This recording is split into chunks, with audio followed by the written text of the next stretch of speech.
దేవుడు, ఇతను ఏం చేస్తున్నాడో అర్థం కావట్లేదు. ఏంట్రా చూపుతో బెదిరిస్తున్నావు? నిన్ను చూస్తుంటే జాలేస్తోంది. బొబ్బిలి వాళ్ళ చేతుల్లోనే నీ చావు రాసి పెట్టు. పంది నా కొడుక, నీ చావు నా చేతిలో రాసింది. వదలరా అతన్ని.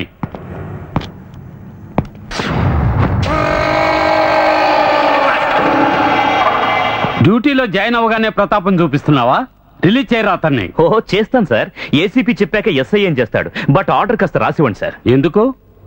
డైరెక్ట్ గా నేనే వచ్చి చెప్తున్నాను కదా. నా గురించి నీకు తెలీదు. చాలా డేంజరస్ ఫెలోని. వదిలిపెట్టరా ఆయన్ని. రేయ్, మీ నాన్నలాగా నా దగ్గర పిచ్చి వేషాలేదు. సార్, నాన్న గురించి ఎందుకు సార్? ఆయన పాపం ముసలోడై ఇంట్లో ఉన్నాడు. ఇలాగే చేస్తే ఆయనలాగా నువ్వు కూడా ఇంట్లోనే కూర్చోవాల్సి వస్తుంది. ఇలా చూడు నాన్న, రే, పిల్లలు బాగుండాలంటే తండ్రులు బాగుండాలరా. క్షమించండి సార్, నాకు తండ్రులు లేరు. ఒకే తండ్రి, అప్పయ్య చౌదరి. నోరు మీద. లంచం తీసుకున్న కేసులో డిస్మిస్ అయిన మీ నాన్న పేరేంటి? సత్యవాది అప్పయ్య చౌదరి. అలాంటి నీచమైన నా కొడుకుని మన డిపార్ట్మెంట్ లో నేను ఇంతవరకు చూడలేదు. అలాంటి వాడి కొడుకు గనకనే వీడు ఇంత జులుం చూపిస్తున్నాడు. వద్దు సార్, ఇంకా నన్ను బాధ పెట్టి మాట్లాడకండి. మీరేం చేయమన్నా చేస్తాను, కానీ దానికంటే ముందు మీరు నా పరిస్థితి అర్థం చేసుకోవాలి. ఒక్క నిమిషం నాతో రండి. దయచేసి నేను చెప్పేది వినండి సార్, ప్లీజ్. ఇప్పుడు వాడిని ఎరగదీస్తాడు. ఏంట్రా నువ్వు చెప్పదలుచుకున్నది? త్వరగా.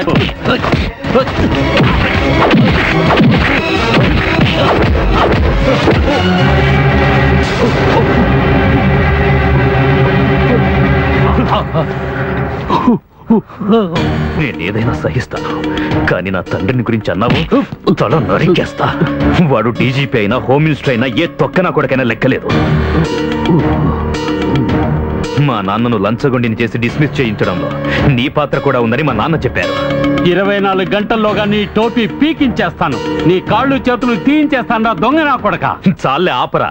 24 గంటలు అవసరం లేదు, నిమిషంలో నీ టోపీ తీయించేస్తాను. దానికి తగ్గ సాక్ష్యాలున్నాయి, ఆధారాలు ఉన్నాయి. ఏం చూస్తావా?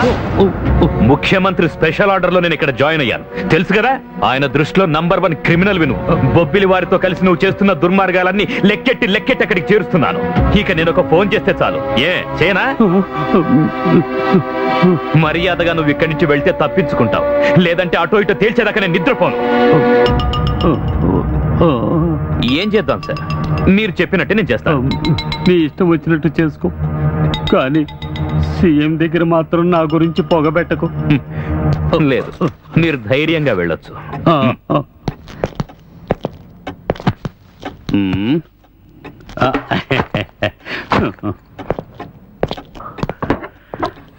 బండరాముడు సార్, నన్నేమి చెయ్యకండి. నువ్వు ఇక్కడ జరిగింది చూసావా? చూశాను. చూడలేదు. నువ్వేమీ చూడలేదు? ఏమీ చూడలేదు.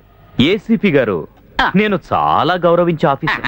మా మధ్య ఏ ప్రాబ్లం లేదు. ఏ ప్రాబ్లం లేదు. తరువాత నువ్వు ఇక్కడ బయట ఒకే రకంగా ప్రవర్తించే అలవాటు ఉందే, అది మానేయాలి. మానేశాను. ఎప్పుడో మానేశాను.